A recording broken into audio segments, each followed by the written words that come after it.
प्रभुपद।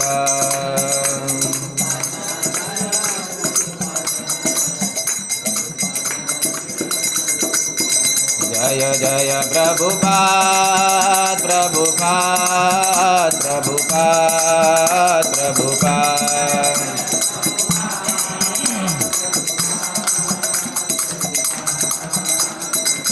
नित्य गौर हरि बोल हरि बोल हरि बोल हरि बोल।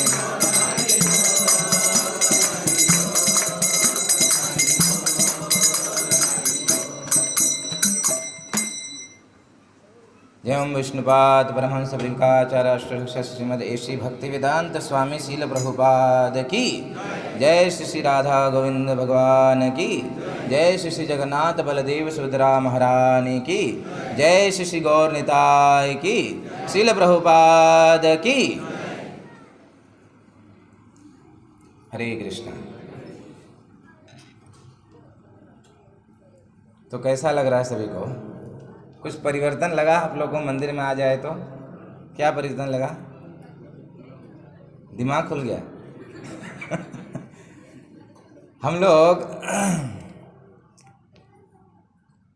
हर बार यह कह रहे थे कि मंदिर भरेगा तो भगवान नया मंदिर जल्दी बना देंगे। तो उसके लिए क्या कर रहे थे? खूब जोर जोर से हरे कृष्णा कृष्णा कृष्णा हरे राम राम राम हरे हरे। खूब पुकार लगा रहे थे कि प्रभु अभी मंदिर भर गया है, जल्दी नया मंदिर बना दिए। तो देखा तो भगवान ने दीवार तोड़ दिया। हाँ, अब डबल हो गया, अब इसको भरो। कोई बात नहीं, भक्त और भगवान में इस प्रकार का जो है कंपटीशन चलता रहता। तो आप चिंता मत करिए, आप लोग भी ऐसे और लोगों को इतना बुलाया कि ये भी वहाँ तक भर जाए। अब पूरा विश्वास है मुझे कि भगवान वो तो दीवार नहीं तोड़ेंगे। क्योंकि वो दीवार तोड़ेंगे तो रोड पे चला जाएंगे हम। तो अब इसको भरिए। भगवान ने बोला अब इसको भरो, जब तक इसको भरोगे तब तक मैं अपना रेडी कर दूंगा। तो बहुत सुंदर आप सभी ने अभी बच्चों के द्वारा सुंदर सा नाटिका जो प्रस्तुतिकरण हुआ श्री चैतन्य महाप्रभु के जीवनी के ऊपर, उसका आनंद लिया आप सभी ने। तो आइए हम आज इस रविवार प्रीति भोज कार्यक्रम का प्रारंभ करते हैं। आप सभी भक्तों का इस रविवार प्रीति भोज में कार्यक्रम में हार्दिक स्वागत करते हैं। कृपया मेरे बाद उच्चारण करें। ओम नमो भगवते चैतन्य चंद्राय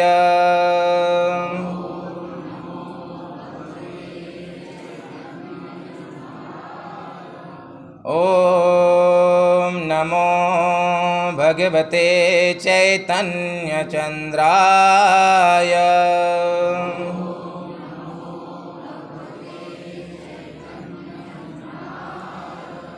ओम नमो भगवते चैतन्य चंद्राय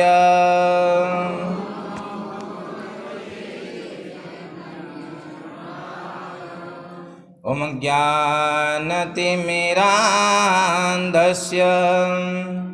ज्ञानञ्जनशलाकया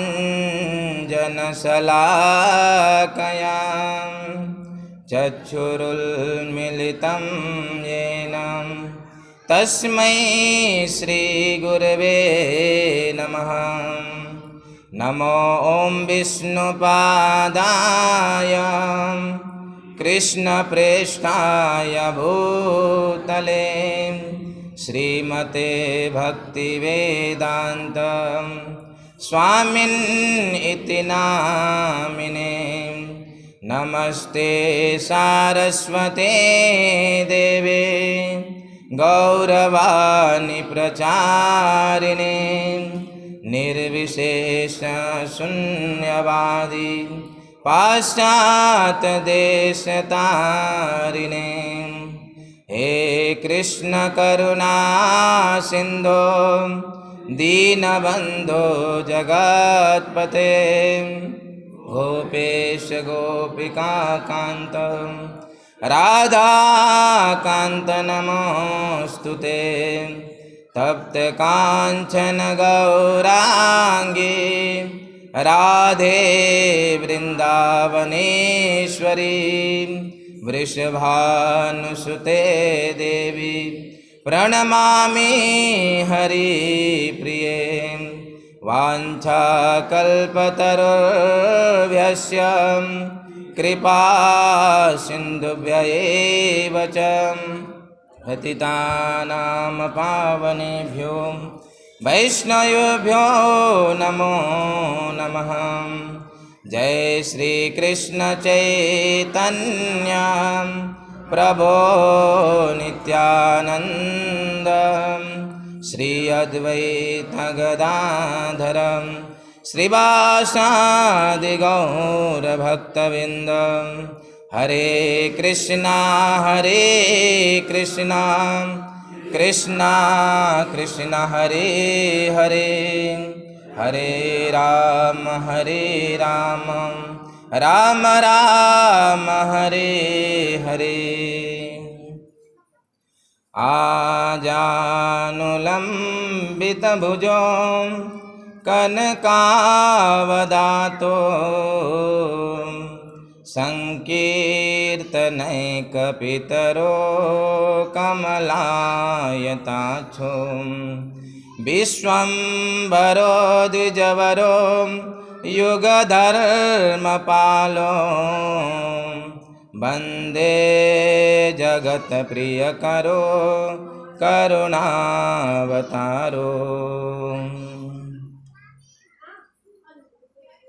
हरे कृष्णा। तो आज परम पवित्र दिवस,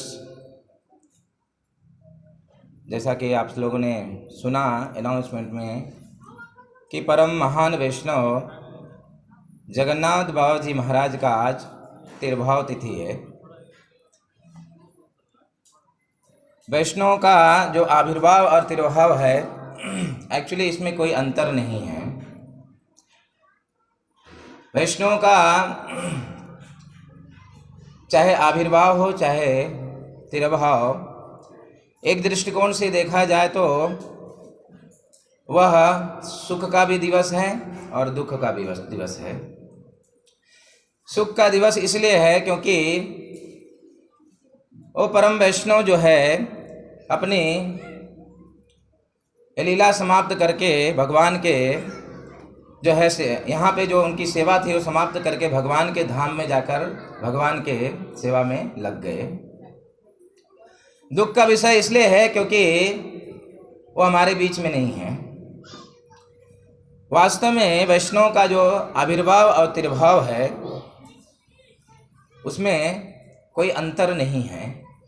दोनों को बड़ी अच्छी तरह से हमको सेलिब्रेट करना रहता है। तो आज परम वैष्णव जगन्नाथ बाबा जी महाराज का तिरुभाव तिथि। आज सुबह आप सभी ने अगर YouTube चैनल आप लोग देखे होंगे तो जहाँ पे आज जगन्नाथ बाबा जी महाराज के विषय में सुंदरलाल प्रभु जी ने बड़ी अच्छी तरह से उनके कुछ लीलाएं, कुछ पास्ट टाइम के विषय में आप सुनाए। जगन्नाथ बाबा जी महाराज जो कि श्री चैतन्य महाप्रभु के अनेकतम भक्तों में से परम भक्त जगन्नाथ बाबा जी महाराज थे। जगन्नाथ बाबा जी महाराज जो कि भजनानंदी थे, वो अपने भजन को बड़ी दृढ़ता पूर्वक किया करते थे। दो प्रकार के भक्त होते हैं, एक भजनानंदी होता है, दूसरा गोष्ठानंदी। गोष्ठानंदी जो होते हैं जो कि गोष्ठी में बना के भजन करते हैं, जैसे यहाँ पे सभी लोग गोष्ठी में बैठकर भगवत कथा श्रवण कर रहे हैं या गोष्ठी में बैठ के भगवान का नाम कीर्तन जप इत्यादि करना।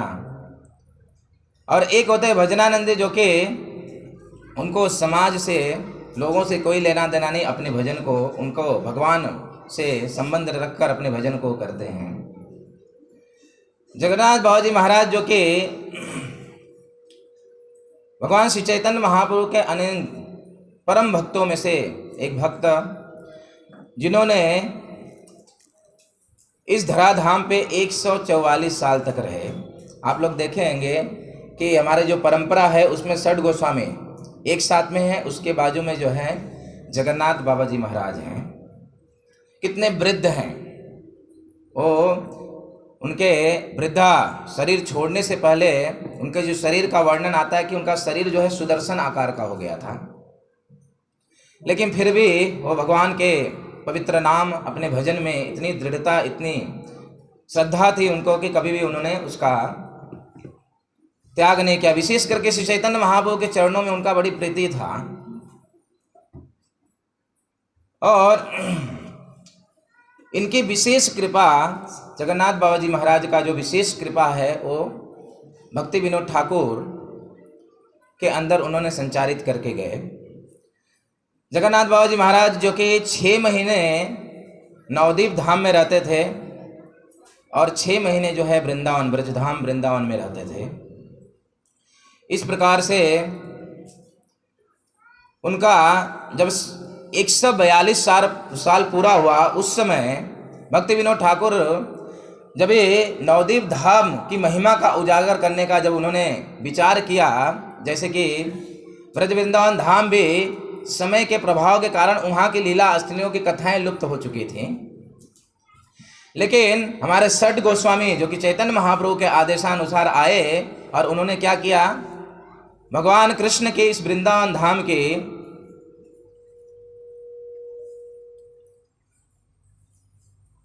धाम की लीलाओं को क्या क्या उजागर किया 6 गोस्वामियों ने। उसी प्रकार से नवद्वीप धाम की भी महिमा लुप्त हो चुका था और भक्ति विनोद ठाकुर ने जब उजागर करने का सोचा तो उस समय जब वो अनेक शास्त्रों से उन जगह की महिमा को निकाले तो लोगों को विश्वास नहीं हुआ, क्योंकि नवद्वीप जो है बहुत बड़े बड़े पंडितों से भर चुका था। लोग बहुत अपनी अपनी मंत्रणा को पेश करने लगे। उस समय प्रमाण के रूप में भक्ति विनोद ठाकुर जगन्नाथ बाबा जी महाराज जो कि एकदम वृद्ध हो चुके थे, अब तो बोलना भी उनका बंद हो चुका था, वो भक्ति विनोद ठाकुर उनको लेकर उस स्थान पे आए जहाँ पे श्री चैतन्य महाप्रभु का जन्म स्थान है। जैसे ही जगन्नाथ बाबा जी महाराज काफ़ी लगभग 125 साल के हुए थे, तभी वो एकदम उनका आकार जो है सुदर्शन का आकार हो चुका था। लेकिन जैसे ही उस स्थान पे पहुँचे जहाँ पे श्री चैतन्य महाप्रभु का जन्म स्थान है, तुरंत ही वो उनको लोग टोकरी में लेके, उनके शिष्य जो है उनको टोकरी में लेके जाया करते थे। टोकरी में उनको वहाँ पे लेकर आया गया। जैसे ही जन्म स्थान पे पहुँचे वो तुरंत ही टोकरी से छलांग मारकर और चैतन्य महाप्रभु के नाम में हरे कृष्ण कृष्ण कृष्ण हरे हरे, हरे राम राम राम हरे हरे, वो खड़े होकर नाचने लगे। इस प्रकार से श्री चैतन्य महाप्रभु का जन्म स्थान का वो जो प्रमाण है वहाँ पे सिद्ध हुआ। वैसे जगन्नाथ बाबा जी महाराज जब भी उनको संकीर्तन, जब आंदोलन होता था, जब संकीर्तन होता था तो खड़े होकर नाचते थे। बाकी समय वो ऐसे ही पड़े रहते, लेकिन संकीर्तन, जैसे ही नाम संकीर्तन होता था वो तुरंत ही खड़ा होकर नाचने लगते थे।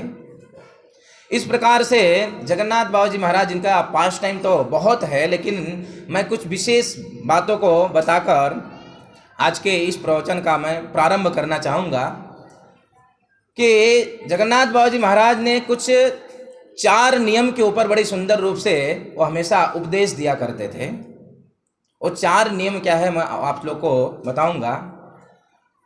विशेष रूप से इन 4 नियमों के विषय में, 4 उपदेशों के विषय में वो जो हर एक को जोर दिया करते थे।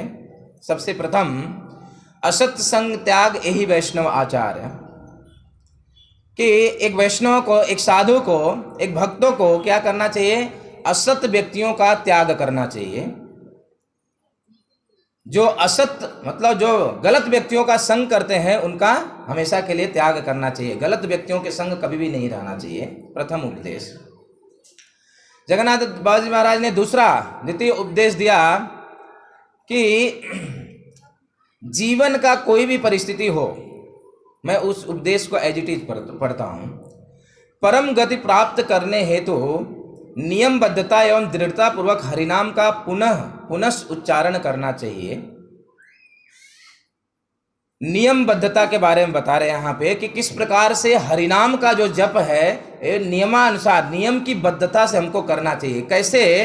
तो कहते हैं कि अपना प्राण भी अगर संकट में हो चुका तो भी कभी भी हरिनाम का त्याग नहीं करना चाहिए। जैसे कि ज्वलंत उदाहरण है हरिदास ठाकुर। हरिदास ठाकुर को 22 बाजारों में पीटा गया, मारा गया, लेकिन फिर भी उन्होंने हरिनाम का त्याग नहीं किया। मुख से हरे कृष्ण कृष्ण कृष्ण हरे हरे, हरे राम राम राम हरे हरे। जीवन प्राण संकट में भी है तो भी इस हरिनाम का जप कभी भी नहीं छोड़ना चाहिए। जगन्नाथ बाबू जी महाराज का द्वितीय उपदेश, जो कि श्री चैतन्य महाप्रभु ने इस नाम को हम सभी को प्रदान करके गए।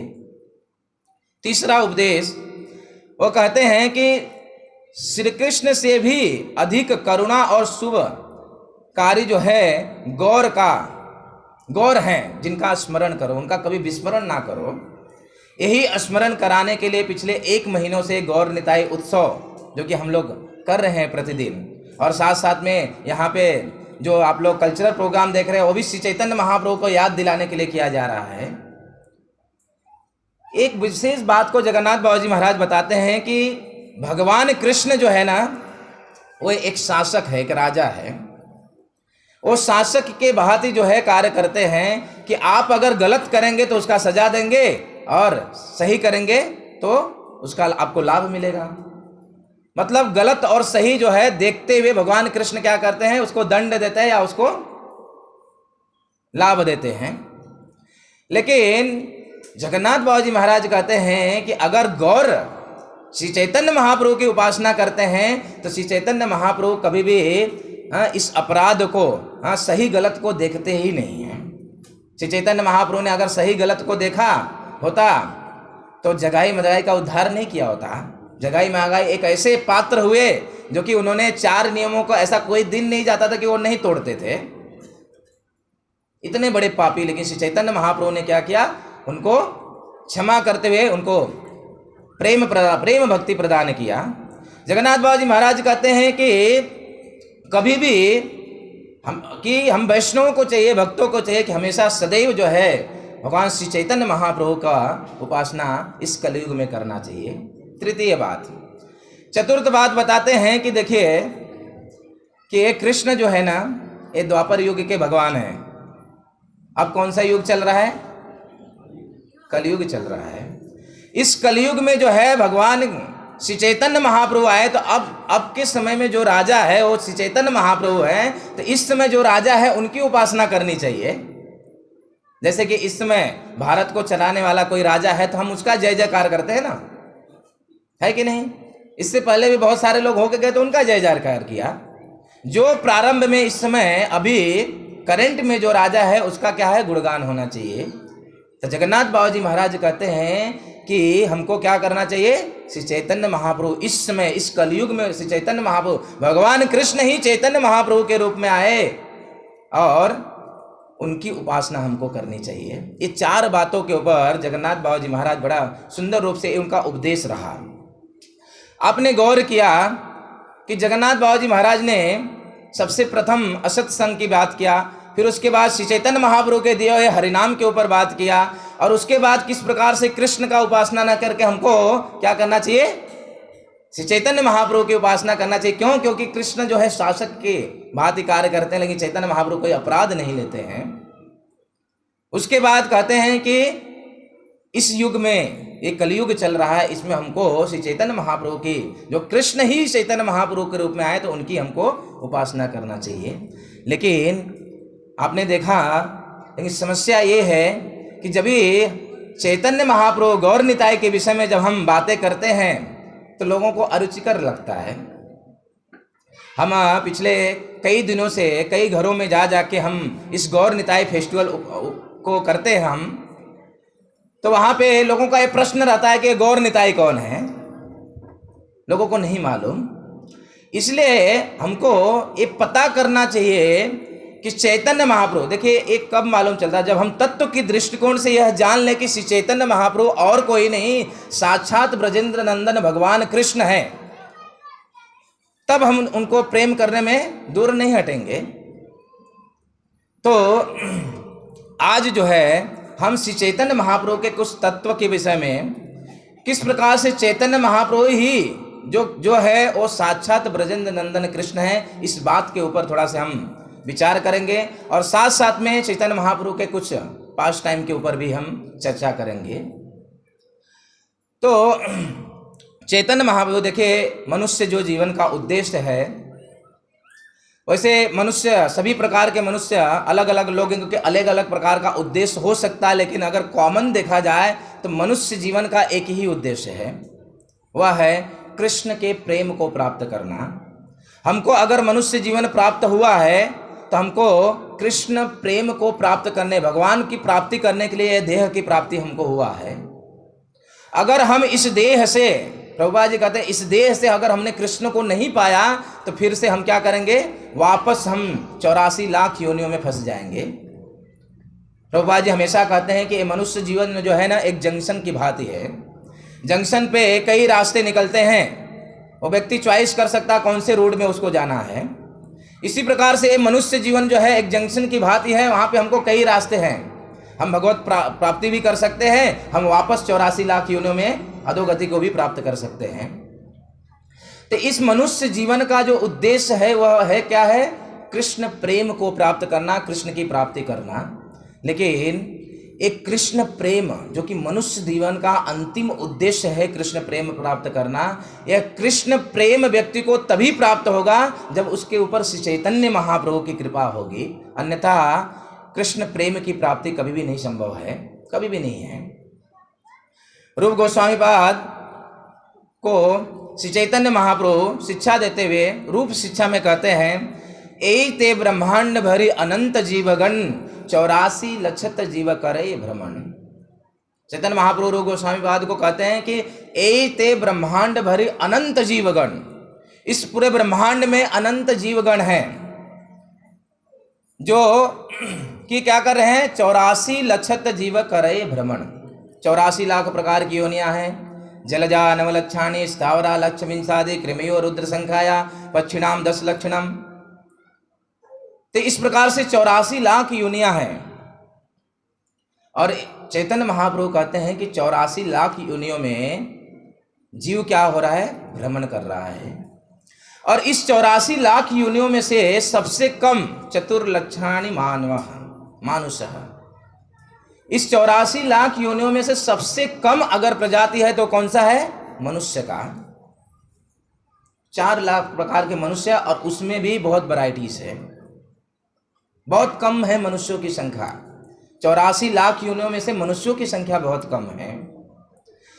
एक तो मनुष्यों की संख्या कम है और उसमें से सभ्य मनुष्यों की संख्या बहुत कम है। बहुत सारे ऐसे म्लेच्छ, बहुत सारे ऐसे लोग हैं जो कि इस मनुष्य जीवन के उद्देश्य को बिल्कुल जानते ही नहीं हैं। ऐसे बहुत सारे लोग भरे पड़े हुए हैं। तो एक तो चैतन्य महाप्रभु कहते हैं कि एक तो मनुष्यों की संख्या कम, उसमें से सभ्य मनुष्यों की संख्या कम, और सभ्य मनुष्यों में से भी भगवान कृष्ण की भक्ति करने वालों की भी संख्या बहुत कम है। जय श्री श्री जगन्नाथ बलदेव सुभद्रा महारानी की, जय श्री श्री गौर निताय की, श्री श्री राधा गोविंद भगवान की, श्रील प्रभुपाद की। तो एक तो मनुष्यों की संख्या कम, उसमें से सभ्य मनुष्यों की संख्या कम, और सभ्य मनुष्यों में भी भगवान कृष्ण को जानने वालों और उनकी भक्ति करने वालों की संख्या बहुत कम है। इसलिए तो भगवान को भगवद गीता में कहना पड़ा, मनुष्यानाम सहस्तेषु कश्चिदत अति सिद्धे, कि सहस्त्र सहस्त्र मनुष्यों में से कोई बिरला ही मेरी भक्ति को प्राप्त कर पाएगा। लेकिन देखिए, एक तो मनुष्यों की संख्या कम, उसमें भी सभ्य मनुष्यों की संख्या कम, सभ्य मनुष्यों में भी भगवान कृष्ण की भक्ति करने वालों की संख्या कम। लेकिन दुर्भाग्य की बात क्या है पता है, इस भगवान कृष्ण की भक्ति करने वालों में भी श्री चैतन्य महाप्रभु को जानने वालों की संख्या बहुत ही कम है। हम भक्तों में भी जब चैतन्य महाप्रभु की लीला कथा की बात आती है ना, तो अरुचिकर लगती है। ये बड़ा दुर्भाग्य की बात है। हम अगर वैष्णव बने, हम भक्त बने, हम कृष्ण की भक्ति को स्वीकार किया है, तो हमारा कर्तव्य है कि हम श्री चैतन्य तत्व को जाने, चैतन्य महाप्रभु को जाने। जब तक चैतन्य महाप्रभु को हम नहीं समझेंगे, तब तक राधा और कृष्ण का प्रेम प्राप्त करना दुर्लभ है, असंभव है, नहीं प्राप्त कर सकते। तो चैतन्य महाप्रभु और कोई नहीं, साक्षात ब्रजेंद्र नंदन भगवान कृष्ण हैं। इस बात का प्रमाण जो है अनेक शास्त्रों में है। देखिए, भगवान के विषय में इको बहुत ये आवाज आ रहा है बहुत। तो भगवान के विषय में, श्री चैतन्य महाप्रभु के विषय में अनेक, कि चैतन्य महाप्रभु और कोई नहीं, साक्षात ब्रजेंद्र नंदन भगवान कृष्ण हैं, इसके विषय में अनेक शास्त्रों में प्रमाण पहले से है। सारे वेद उपनिषद सब जगह पे चैतन्य महाप्रभु के प्रमाण की बात कही गई है। क्यों कही गई है? क्योंकि ऐसा समय आएगा जो कि चैतन्य महाप्रभु को लोग बहुत कम समझेंगे, इसलिए प्रमाण को पहले ही दे दिया गया है। तो आज हम बहुत सारे प्रमाणों को तो नहीं, लेकिन एक प्रमाण को हम जानेंगे एक सरल भाषा में, कि जैसे कि आप सभी जानते हैं कि महाभारत में एक अनुशासन पर्व है। अनुशासन पर्व के अंतर्गत भगवान विष्णु, भगवान कृष्ण के सहस्त्र नाम का वर्णन है। जानते हैं ना, विष्णु सहस्त्र नाम, अक्सर लोग उसको पाठ भी करते हैं, विष्णु सहस्त्र नाम का। जहाँ पे भगवान विष्णु के सहस्त्र नाम का वर्णन हुआ है, मतलब भगवान कृष्ण के सहस्त्र, हजार नाम का वर्णन वहाँ पे क्या कहा गया, लिखा गया है, जिसका पाठ हम सभी अक्सर सभी लोग करते हैं, विष्णु सहस्त्र नाम का पाठ या करवाते हैं। तो विष्णु सहस्त्र नाम, जहाँ पे भगवान विष्णु कृष्ण के नाम का केवल वर्णन हुआ है, उस विष्णु सहस्त्र नाम में से जो 10 नाम जो है हमने आपके सामने इस बोर्ड के ऊपर रखा हुआ है। ये श्लोक यह बात प्रमाण देता है या गवाही देता है कि चैतन्य महाप्रभु और कोई नहीं, साक्षात ब्रजेंद्र नंदन भगवान कृष्ण हैं। ये केवल आप 10 नामों को अगर जान लेंगे तो आप एक क्लियर हो जाएंगे कि चैतन्य महाप्रभु और कोई नहीं, साक्षात ब्रजेंद्र नंदन भगवान कृष्ण है। इस श्लोक पहले ही मैं बता रहा हूं कि विष्णु सहस्त्र नाम का है। जिसको विष्णु सहस्त्र नाम याद होगा तो उसको निश्चित रूप से श्लोक याद होगा। यहाँ पे अच्छा, बाहर जो है ना रोड की काम चल रहा है, तो कुछ भक्तों के गाड़ी जो है ना आसपास में खड़ी है, तो वो लोग डामर गिरा रहे हैं। तो जो है डामर जो है अगर उड़ेगा ना, गाड़ी पे चिपकेगा तो निकलेगा नहीं। तो कृपया अपने गाड़ी को थोड़ा साइड कर ले, इस साइड खड़ा कर ले, जिनके भी है। तो बहुत सारे लोग के हैं। तो विष्णु सहस्त्र नाम में से जिनका है हो जाए, बाकी सब शांति बनाए रखें। विष्णु सहस्त्र नाम में से ये 10 नाम जो है आपके सामने इस बोर्ड पे रखा गया है। अभी ये जो 10 नाम है मैंने क्यों रखा हूं, क्योंकि ये 10 नाम श्री चैतन्य महाप्रभु के नाम हैं।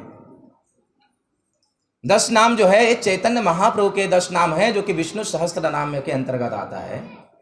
तो कृपया मेरे बाद इस श्लोक को दोहराएं। सुवर्ण वर्ण हेमांगो, सुवर्ण वर्ण हेमांगो, वरांगश्चंदनांगदे, वरांगश्चंदनांगदे, संन्यास कृच्छमा शांतो, संन्यास कृच्छमा शांतो, निष्ठा शांति परायण, निष्ठा शांति परायण। तो विष्णु सहस्त्र नाम का में से श्लोक जो कि इस चैतन्य चरितामृत में कृष्णदास कविराज गोस्वामी आदि लीला में इस श्लोक को रखते हैं, जहाँ पे वो श्री चैतन्य महाप्रभु के तत्व के विषय में वर्णन करते हैं। यहाँ पे चैतन्य महाप्रभु के 10 नाम का वर्णन हुआ है। सुवर्ण वर्ण हेमांगो, वरांग चंदनांगदि, संन्यास कृच्छम शांतो, निष्ठा परायण। ये 10 नाम का वर्णन जो है यहाँ पे किया गया है। और ये 10 नाम जो है तो विष्णु सहस्त्र नाम में, लेकिन किसके लिए आया हुआ है? श्री चैतन्य महाप्रभु के लिए आया हुआ है। क्यों? क्योंकि श्री चैतन्य महाप्रभु और कोई नहीं, साक्षात भगवान ब्रजेंद्र नंदन कृष्ण हैं।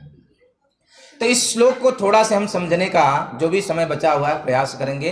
पूर्ण तो नहीं हो पाएगा, लेकिन हम जितना हो सके उतना समझने का प्रयास करेंगे। सबसे प्रथम शब्द इस श्लोक का वह है, क्या है? सुवर्ण। सुवर्ण मतलब सोना, सब लोग को पता है, प्रेम है ना उसके प्रति बहुत। सुवर्ण, सुवर्ण मीन्स सोना। देखिए सबसे प्रथम वर्ण यहाँ पे शब्द जो है सुवर्ण है, और उसके बाद का शब्द है वह है हेमांगो। अभी सुवर्ण का अर्थ क्या है आपने बताया सोना, अभी हेमांग का अर्थ क्या है वो मैं बता देता हूं। उसका भी अर्थ है, आप उसको संधि विच्छेद करिए, हेम प्लस अंग। हेम मतलब संस्कृत में हेम मतलब सोना, अंग मतलब रंग या अंग। तो हेमांग का अर्थ भी क्या हुआ? सोने जैसा रंग या सोने जैसा अंग। तो प्रथम शब्द सुवर्ण जिसका अर्थ है सोना, और द्वितीय शब्द क्या है? हेमांग जिसका अर्थ है सोना। तो अभी मैंने क्या बताया, यहाँ पे 10 नाम का वर्णन हुआ है। कहाँ से हुआ है? विष्णु सहस्त्र नाम में से। अगर दोनों का मीनिंग एक ही है तो विष्णु सहस्त्र नाम का एक नाम कम हो गया, मीन्स इस दोनों का मीनिंग्स अलग अलग है, सोना नहीं है। अब अलग क्या है? प्रथम शब्द जो सुवर्ण, जो आप सभी ने सोना बताया, उसका अर्थ यहाँ पे सोना नहीं है। कैसे, थोड़ा सा हम समझ लेते हैं इसको। देखिए सुवर्ण, इसको संधि विच्छेद करिए, सु प्लस वर्ण, पहला शब्द को। वर्ण मतलब क्या होता है? आपने पढ़ाई किया होगा ना, वर्णमाला, क ख ग घ, क्या है? वर्णमाला। तो वर्ण मतलब क्या होता है? स्वर, अक्षर या नाम। हाँ, सुवर्ण का, सुवर्ण के ऊपर बात कर रहा हूं मैं, कि वर्ण मतलब स्वर, अक्षर या नाम। आप इसको समझ लीजिए ऐसा। और सु मतलब सुंदर। तो वर्ण मतलब स्वर, अक्षर या नाम, और सु मतलब सुंदर। तो क्या अर्थ हुआ? सबसे सुंदर नाम, स्वर, अक्षर या नाम, सुवर्ण का प्रथम शब्द का अर्थ। अब आप विचार करिए कि सबसे सुंदर नाम क्या है? सबसे सुंदर नाम क्या है? बोलिए। कृष्ण, ये सबसे सुंदर नाम है। कृषि भूवाचक शब्दों, भागवत में वर्णन है कि नामना मुख्य तरम नामनम कृष्णाख्यम में परम तप। हे परम तप, हे परीक्षित, सुखदेव गोस्वामी कहते हैं कि नाम तो बहुत सारे नाम हैं, लेकिन सबसे, सभी नामों का सरताज जो है, उस बादशाह कौन है? वह है कृष्ण। सभी नामों में से सबसे सुंदर नाम अगर कोई है तो वह है कृष्ण। तो यहाँ पे सुवर्ण शब्द का अर्थ हुआ सबसे सुंदर नाम, और सबसे सुंदर नाम क्या है? वह है कृष्ण। तो सुवर्ण का अर्थ हुआ कृष्ण। एक कथा मैं बताऊं, भागवत के चतुर्थ स्कंद में जहाँ पे वेदव्यास ऋषि मैत्रेय मुनि को उपदेश दे रहे हैं, मैत्रेय मुनि अपने गुरु जी से उपदेश ग्रहण कर रहे हैं, ज्ञान को ग्रहण कर रहे हैं, और अंत में वेदव्यास ऋषि ने क्या किया? वेदव्यास ऋषि ने जब ज्ञान दे दिया तो उन्होंने कुछ दक्षिणा मांगा कि तो कुछ दक्षिणा दीजिए मुझे, और दक्षिणा में उन्होंने मांगा कि मुझे सुवर्ण चाहिए।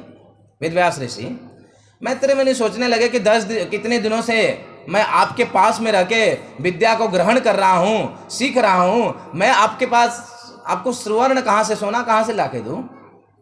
वेदव्यास ऋषि बोले मुझे कुछ नहीं पता, मुझे सुवर्ण चाहिए। मैत्रेय मुनि निकल पड़े कि अब गुरु जी को सोना चाहिए दक्षिणा के रूप में, चलो सोना ला के दे।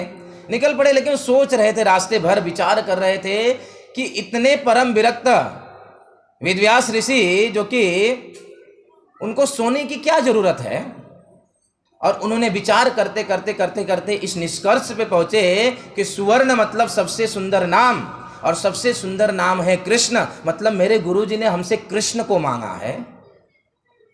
और तुरंत ही वो चलते चलते नेपाल गंडकी नदी में गए, वहां से सुंदर रूप से शालिग्राम को लिए, और शालिग्राम को लाकर गुरुजी के पास दक्षिणा के रूप में दिए कि आपने सुवर्ण मांगा, ये लीजिए आपने के लिए सुवर्ण। उस समय वेदव्यास ऋषि जो है परम प्रसन्न हो गए, परम प्रसन्न हो गए कि आज से तुम भागवत कथा कहने के लिए योग्य हो, क्योंकि तुमने सुवर्ण का सही मीनिंग जो है समझा। तो यहां पे सुवर्ण का अर्थ है क्या हुआ? कृष्ण हुआ। अब ये नाम चैतन्य महाप्रभु के लिए कैसे है? तो एक तो हो गया प्रथम शब्द सुवर्ण, उसके बाद दूसरा शब्द क्या है? उस वर्ण, फिर से वर्ण आता है, सुवर्ण वर्ण।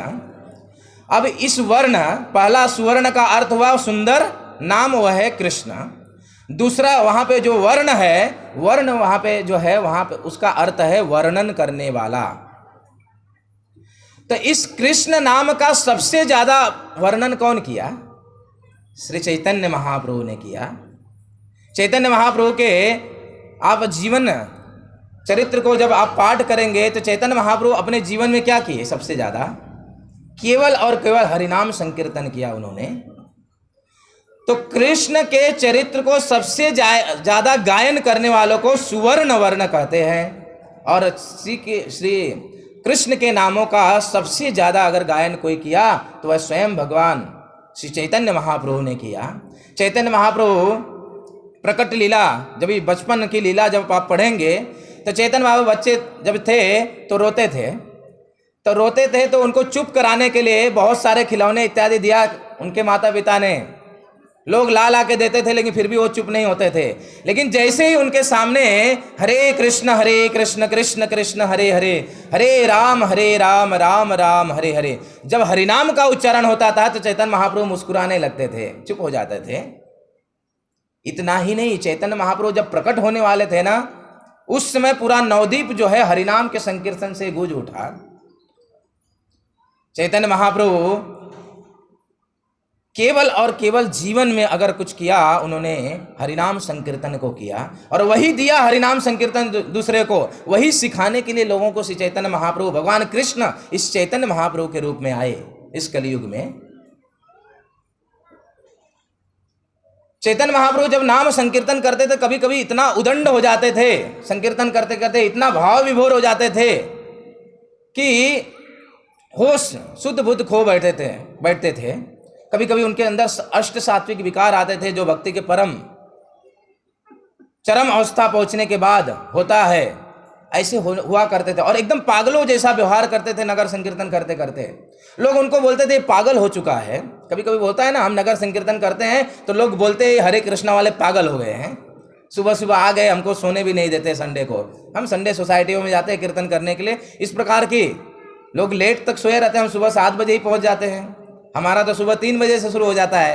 हमारे लिए तो 7 मतलब बहुत टाइम हो गया, बहुत उजाला हो गया, लेकिन लोगों के लिए 7 मतलब अभी रात है। तो कभी कभी बोलते हैं लोग कि हरे कृष्णा वाले पागल हो गए हैं, सुबह सुबह इस प्रकार का कीर्तन। ऐसे ही लोग चैतन्य महाप्रभु को भी कहते थे। जब इस प्रकार हमको लोग पागल बोलते ना, समझना चाहिए ये अभी की परंपरा नहीं, पहले से चली आ रही। जब चैतन्य महाप्रभु को लोग पागल बोलते थे तो हमको क्या है, बोलने दो। लेकिन कम से कम अच्छी चीज यह देखना चाहिए कि वो क्या बोल रहे हैं, हरे कृष्णा वाले पागल हो गए हैं, कम से कम मुख से हरे कृष्णा तो बोल रहे हैं। चैतन्य महाप्रभु को जब लोग पागल बोलते थे तो चैतन्य महाप्रभु बड़ी नम्रता पूर्वक वो लोगों को समझाते थे। क्या करूं मैं? जब मैं मेरे गुरुजी के पास गया तो गुरुजी ने मुझे नाम जप करने के लिए बोला कि ये लो नाम, तुम्हारे दिमाग ऐसा है कि तुम्हारे दिमाग जो है वेद शास्त्र को तुम पढ़ नहीं पाएगा, तुम एक काम करो, इस हरिनाम को लो, बस इस हरिनाम को जपते रहो। चैतन्य महाप्रभु बड़ी नम्रता पूर्वक लोगों को समझाते थे कि जब से मेरे गुरु का आदेश हुआ और मैं क्या किया, नाम को जपने लगा। चैतन्य महाप्रभु वर्णन करते हैं कि जब मैं नाम को जपने लगा, जपते जपते, तो ये नाम जपते जपते मुझे इस संसार से विरक्ति होने लगा। इस संसार के चीजों में मेरा मन लग ही नहीं रहा था, अरुचिकर हो गया है संसार। जब इस प्रकार का संसार मुझे एकदम फीका दिखने लगा तो उस समय मैं फिर से अपने गुरुजी के पास गया। जब गुरुजी के पास गए और मैंने पूछा कि वा मंत्र दिला गोसाई की वा तारा बल, जपिते जपिते नाम करे पगल। हे गुरुजी, आपने न जाने ऐसा कौन सा मंत्र दिया है कि जब से मैं इस नाम का जप करने लगा, जपिते जपिते नाम करे, मैं पागल सा हो गया। तो उस समय चैतन्य महाप्रभु लोगों को समझा रहे हैं कि जब मैं मेरे गुरुजी के पास जाकर ऐसा पूछा तो गुरुजी ने कहा कि हे चैतन्य, अब ये जो हरिनाम है, ये नाम है, तुम्हारे ऊपर फलीभूत होने लगा, अब इसको जपते रहो। तब से मेरे जीवन का मैंने सिद्धांत बना लिया है कि मुझे केवल नाम जप करना है। चैतन्य महाप्रभु ने 24 घंटा, आप देखेंगे चैतन्य महाप्रभु ने केवल और केवल नाम संकीर्तन किया, नाम संकीर्तन लोगों को प्रदान किया। दिन रात जो है, रात भर जो है श्रीवास आंगन में उन्होंने अखंड हरिनाम संकीर्तन श्रीवास आंगन में किया चैतन्य महाप्रभु ने। तो प्रथम शब्द यही है सुवर्ण वर्ण। सुवर्ण मतलब सुंदर नाम, वो है कृष्ण, और कृष्ण के नाम का जो वर्णन करने वाला वो कौन है? श्री चैतन्य महाप्रभु। इसलिए प्रथम शब्द जो है यहाँ पे सुवर्ण वर्ण, वो श्री चैतन्य महाप्रभु का नाम है। अब उसके बाद जो है क्या है? हेमांग। हेम मतलब सोना, अंग मतलब अंग या रंग, सोने जैसा रंग। अब यहाँ पे हेमांग का अर्थ जो है सोने जैसा रंग। तो भगवान के अनेक अवतार हुए, विष्णु सहस्त्र नाम पाठ करते हैं तो अनेक अवतारों का वर्णन आता है, नाम आता है। तो भगवान कृष्ण के अनेक अवतार हुए, ऐसा कौन सा अवतार हुआ भगवान कृष्ण का जिसका वर्ण जो है, जिनका रूप जो है, जिनका अंग की कांति वो सोने जैसा था? हेमांग। कौन सा? श्री चैतन्य महाप्रभु। भगवान के अवतारों में से श्री चैतन्य महाप्रभु का एक अवतार ऐसा है जहाँ जो कि श्याम न होकर गौर वर्ण के हैं, पीले के हैं, पीले कलर के हैं, सोने के कलर के हैं। इसलिए ये विष्णु सहस्त्र नाम में से जो दूसरा शब्द है हेमांग, सोने जैसा रंग, ये श्री चैतन्य महाप्रभु के लिए आया है। अब आपके मन में प्रश्न होगा कि सोने जैसा रंग, ये पीला क्यों? जरूरी था पीला रूप में आना? क्यों पीला? क्योंकि अभी इस बात को कौन समझेगा सबसे ज्यादा?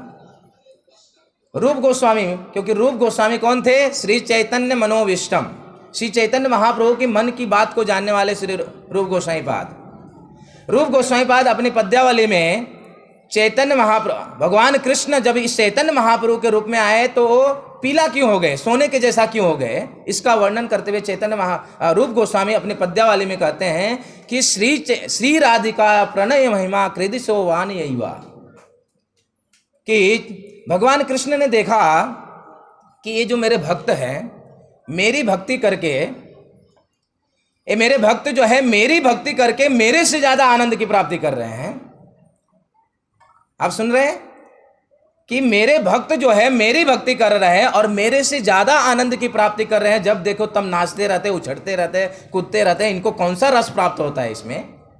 भगवान कृष्ण के अंदर ये लालसा उत्पन्न हुई कि मुझे वो आनंद चाहिए जो मेरे भक्त मेरी भक्ति करके प्राप्त कर रहे हैं।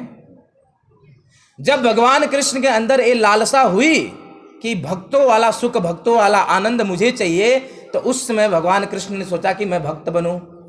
अब भक्त बनने के लिए, ऐसा तो भक्त बन नहीं सकते, भक्त बनने के लिए भक्त का भाव चाहिए। तो भक्त बनने के लिए भक्त का भाव चाहिए। तो भगवान कृष्ण ने देखा, ढूंढा कि सबसे उत्तम कोटि का जो भक्त है कौन है। तो उन्होंने क्या देखा? सबसे उत्तम कोटि के अगर कोई भक्ता है तो कौन है? वह है श्रीमती राधा रानी। तो श्रीमती राधा रानी के भाव को उन्होंने क्या किया? चुरा लिया, अंगीकार कर लिया भगवान कृष्ण ने। उद्देश्य क्या था? भक्तों के जैसा सुख आनंद प्राप्त करने का उद्देश्य था। इसलिए अपने परम भक्ता श्रीमती राधा रानी के भाव को उन्होंने अंगीकार कर लिया। और जैसे ही श्रीमती राधा रानी के भाव को अंगीकार किया, श्याम कृष्ण गौर हो गए। भाव बदला तो शरीर की कांति भी बदल गई। क्योंकि श्रीमती राधा रानी का कैसा कांति है? तप्त कांचन गौरांगी राधे वृंदावनेश्वरी। श्रीमती राधा रानी की कांति कैसा है? तप्त कांचन, तपाए वे सोने की जैसा कांति है। तो जैसे ही भगवान कृष्ण ने श्रीमती राधा रानी के भाव को चुराया और श्याम कृष्ण क्या हो गए? गौर हो गए, उनकी कांति भी बदल गई। अब आप बोलेंगे कि भाव बदला तो कांति कैसे बदल गया? मान लीजिए कोई व्यक्ति बड़ी सुंदर रूप से रात को सोया हुआ है ना, बड़ी प्रसन्न मुद्रा में सोया हुआ है, एक व्यक्ति सोया हुआ है। अब जब वो सुबह उठता है, अब नींद कंप्लीट हुआ है, बहुत अच्छा लगता है उसको, एकदम फ्रेश रहता है और वो बाहर निकलता है। और बाहर निकलता है। अभी तक सोया हुआ था, बड़ा शांति था, सुख था, आनंद था, प्रसन्न मुद्रा में था, लेकिन जैसे ही बाहर निकला किसी ने रास्ते पे चलते हुए जिसको जोर से एक झापड़ बजा दिया। अब क्या हुआ बताइए, अब क्या हुआ? जैसे ही उसको झापड़ पड़ी, अंदर क्या कौन सा भाव आया? अभी तक प्रसन्नता वाला भाव था, अब कौन सा भाव आया बोलिए? क्रोध का भाव आया। और जैसे ही क्रोध का अंदर भाव आया तो क्या हुआ? शरीर अभी कैसा हो गया? अभी तक खुला एकदम प्रसन्न चेहरा था, लेकिन जैसे ही अंदर क्रोध का भाव आया, अब एकदम गाल मुख सब कुछ लाल लाल हो गया, है ना, आंखें लाल हो गई। तो अंदर जब भाव बदलता है ना, शरीर की कांति भी बदल जाती है। तो भगवान कृष्ण जैसे ही श्रीमती राधा रानी के भाव को अंगीकार किया, श्याम कृष्ण क्या हो गए? गौर वर्ण के हो गए। इसलिए भगवान श्री चैतन्य महाप्रभु का जो रंग है वो सोने के जैसा रंग है, सोने के जैसा रंग। इसलिए इस विष्णु सहस्त्र नाम में जो दूसरा नाम है वो भी श्री चैतन्य महाप्रभु के लिए आता है, क्योंकि चैतन्य भगवान के अनेक अवतारों में से एक ऐसा अवतार जो कि सोने के कलर जैसा है, इसलिए उनका ये भी भगवान कृष्ण का नाम है, लेकिन चैतन्य महाप्रभु का नाम यहाँ पे विष्णु सहस्त्र नाम में वर्णन है। दूसरा, तीसरा यहाँ पे नाम है वह है वरांग।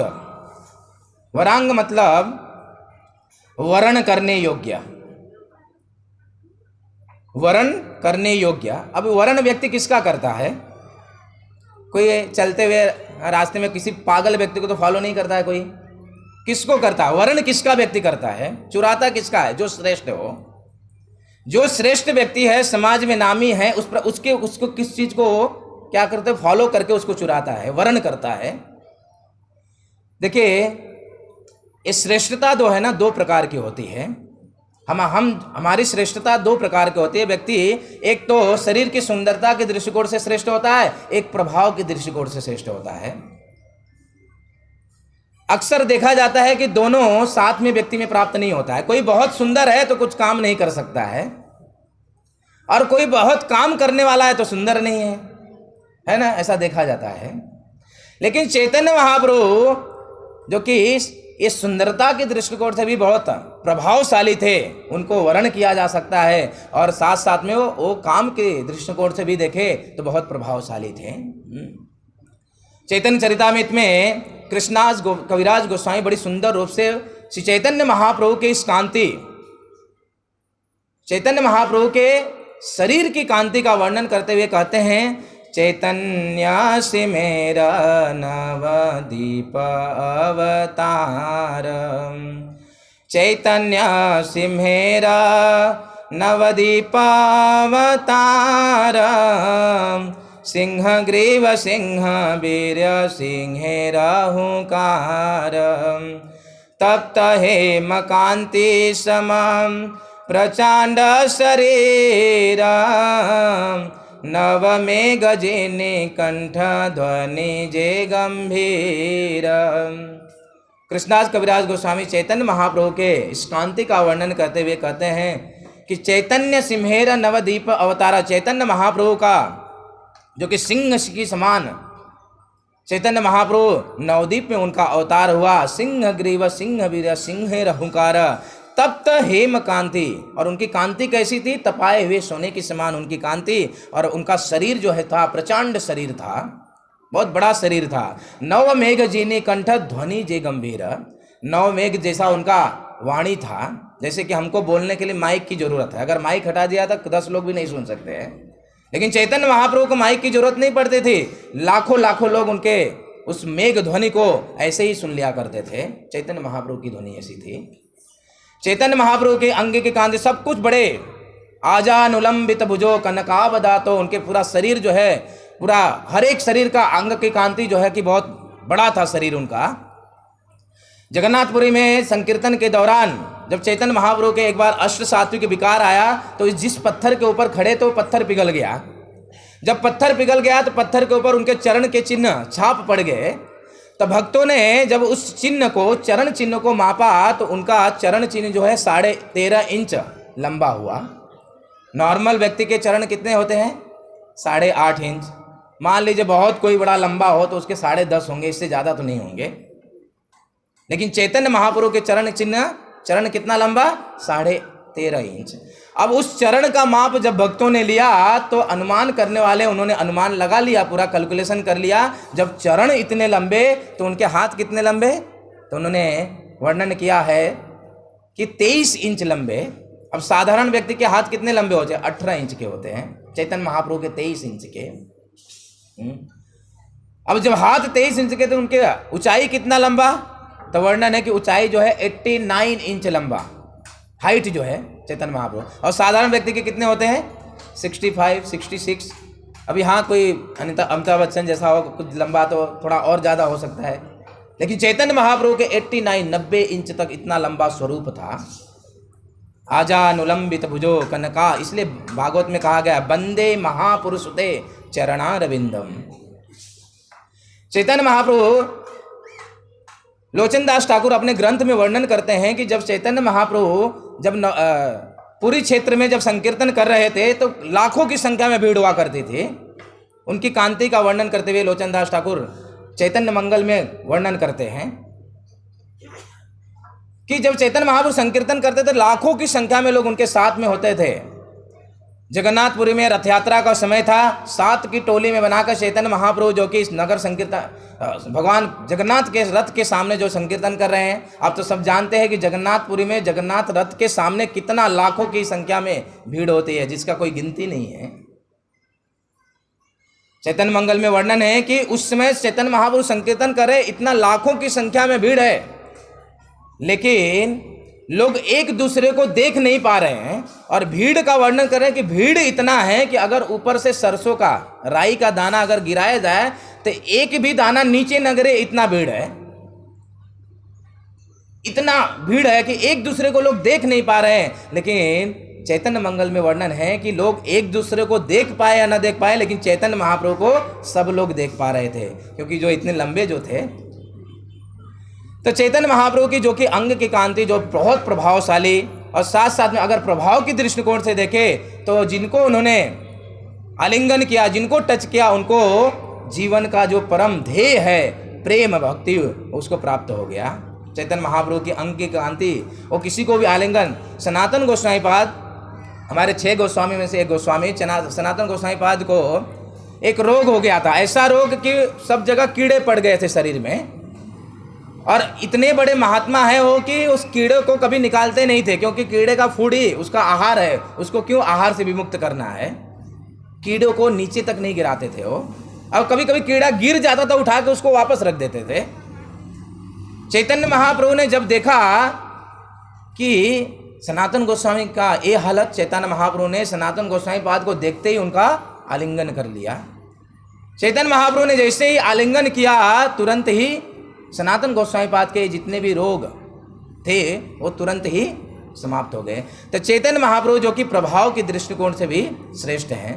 तो वरांग, ये वरांग मतलब वरण करने योग्य, ये चैतन्य महाप्रभु का एक नाम है जो कि विष्णु सहस्त्र नाम में है, जिसको जिनके अंग कांति को वर्ण किया जा सकता है, इसलिए उनको वरांग कहा गया है। अब चंदनांगदी जो कि चौथा शब्द है चंदनांगदी। चंदनांगदी मतलब चंदनेर अंगदमाला चंदन भूषण नित्य काले करे कृष्ण संकीर्तन।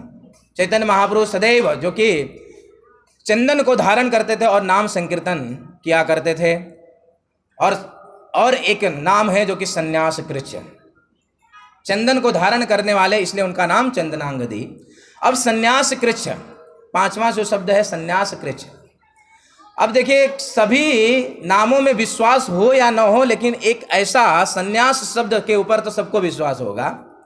अब बताइए, भगवान कृष्ण के कैसे अवतारों में से कौन सा ऐसा अवतार हो कि जिन्होंने संन्यास को धारण किया? वह है Shri Chaitanya Mahaprabhu.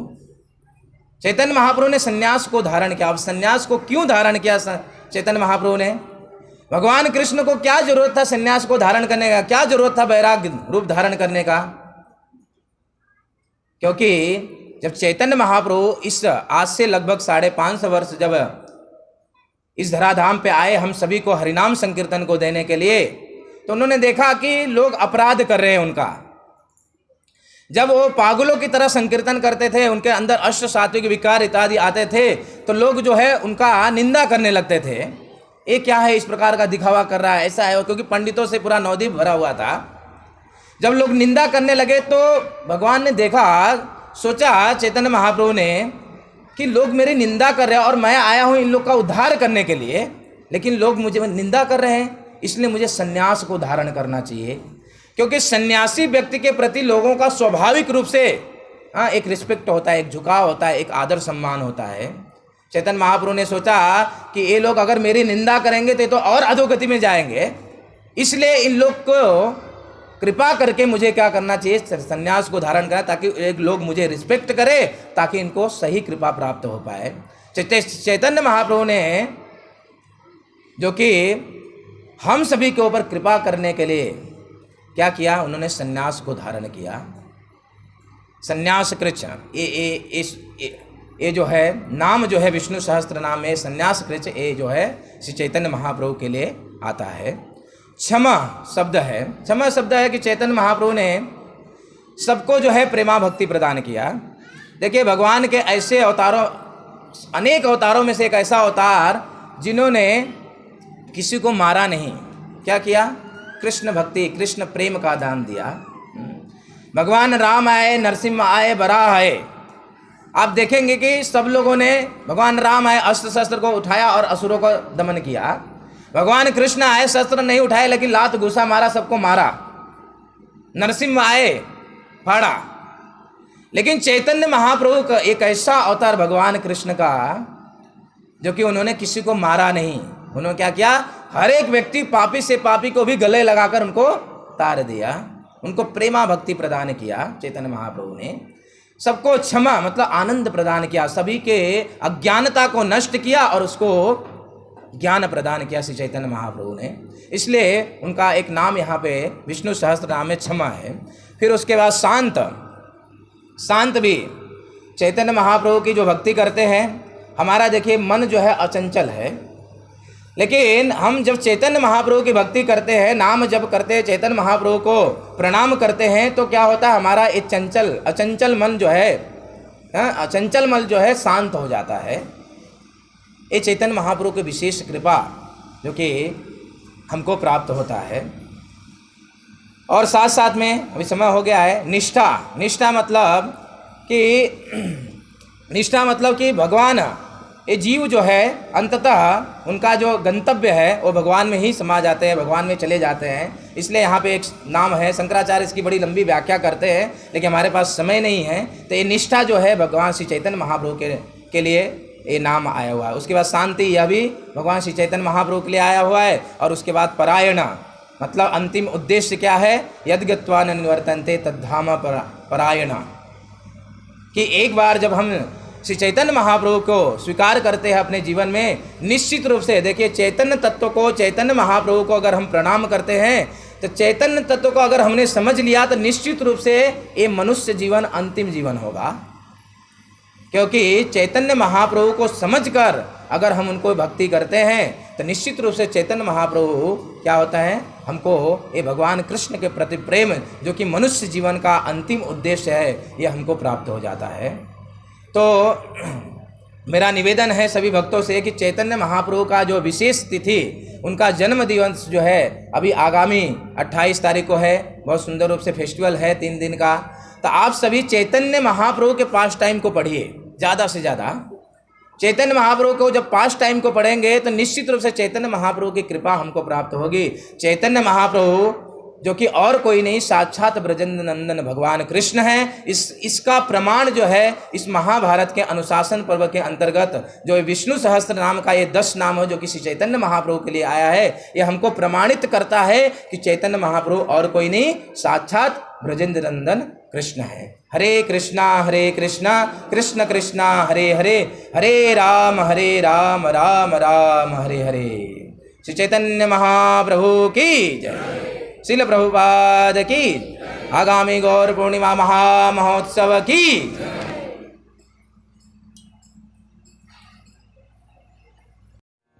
Subscribe and share करें हमारे YouTube चैनल को और बेल आइकन दबाइए नए आध्यात्मिक वीडियोस की अपडेट्स रोजाना पाने के लिए।